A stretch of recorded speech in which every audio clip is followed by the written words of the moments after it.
Beberapa tahun terakhir, kasus ketidakadilan semakin meningkat. Lembaga Hak Asasi Manusia melaporkan pada tahun 2020 terdapat 644 kasus ketidakadilan terjadi di Indonesia. Hal ini merupakan bentuk ketidaksempurnaan dari hukum berkeadilan di Indonesia.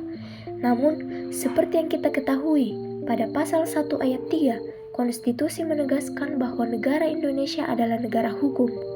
Selain itu, konstitusi juga mengatur penyelenggaraan peradilan dilaksanakan untuk menegakkan hukum dan keadilan. Hal ini membangun perspektif kehidupan bermasyarakat yang buruk dalam lingkungan sosial, juga memberikan dampak negatif bagi Indonesia dan dapat menghancurkan serta memusnahkan Undang-Undang Dasar Keadilan yang telah dibentuk, seperti pada pasal 28D ayat 1 Undang-Undang Dasar Negara Kesatuan Republik Indonesia tahun 1945. Lantas apa yang saya lakukan ketika menjadi seorang DPR? Assalamualaikum warahmatullahi wabarakatuh. Salam Om Swastiastu, Namo Buddhaya, salam kebajikan. Halo Sobat Kerja, saya Anissa Gina Nur Anissa, calon legislatif Parlemen Remaja 2023 dari Dapil 1 Provinsi Sulawesi Selatan.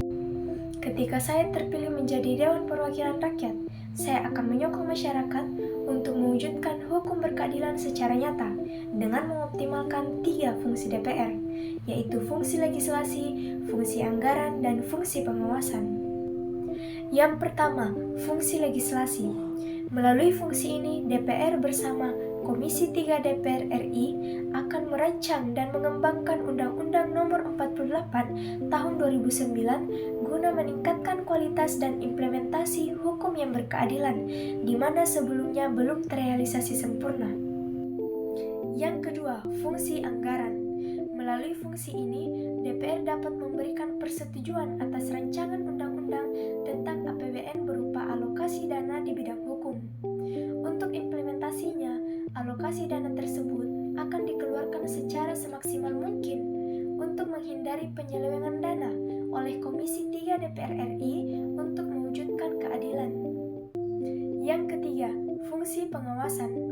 Melalui fungsi ini, Parlemen dapat melakukan pengawasan awal dengan memberikan sosialisasi melalui edukasi ke perangkat masyarakat untuk peningkatan hukum yang berkeadilan seperti yang dicerminkan oleh nilai kelima Pancasila. Selain itu, penegak hukum juga dapat melakukan pengawasan yang sedang berlangsung terkait realisasi hukum yang berkeadilan di sekitar